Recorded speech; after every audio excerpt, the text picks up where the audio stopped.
Samot-saring reaction mga idol ang nakuha sa pag-announce ni LeBron James sa kanyang paglipat sa bago niyang team na Philadelphia 76ers kahit si President Donald Trump napareact din dito mga idol.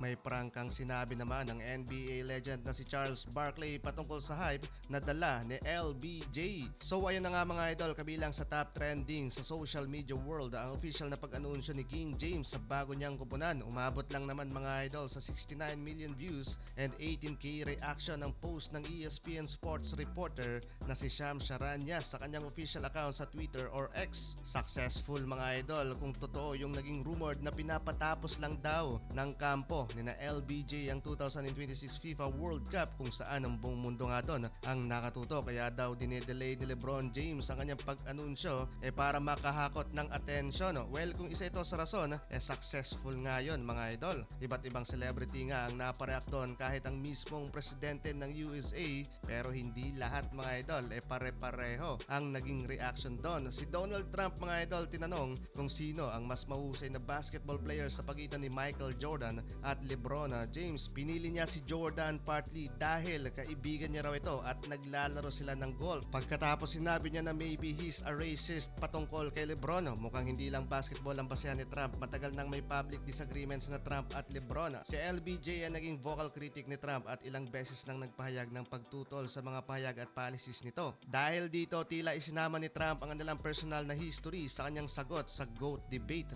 Habang may blunt reaction naman si Charles Barkley patungkol sa paglipat ni LeBron James sa Philadelphia 76ers. Ayon sa report, pabirong sinabi ni Barkley na naaabala ang golf plans niya dahil kinailangan niyang bumalik para magtrabaho dahil sa anunsyo ni LBJ. Bago pa man lumipat si LeBron, sinabi rin ni Barkley na Cleveland Cavaliers ang tanging move na nakikita niyang tama para kay LeBron dahil kung pupunta ito sa Golden State Warriors o sa ibang team, para sa kanya ay parang naghahabol pa ito ng championship title. Well, sa madaling salita, hindi naman seryosong galit etong si Barkley. Classic Chuck Barkley humor nga ito, pero makikita rin na mas gusto niyang lumipat si LeBron sa Cleveland kaysa lumipat sa ibang contender. Pero bakit nga ba mga idol hindi pinili ni LBJ ang Golden State Warriors? Ayon sa NBA insider na si Bryant Windhorst, ang priority ni LeBron James sa free agency ay makapag-championship kaagad sa 2026 and 27 na season. Sa assessment niya mga idol, hindi nakita ni LeBron ang Golden State Warriors bilang isang team na malinaw na may sapat na chance para manalo agad ng titulo. Kasama rin sa assessment niya ng Miami Heat bilang team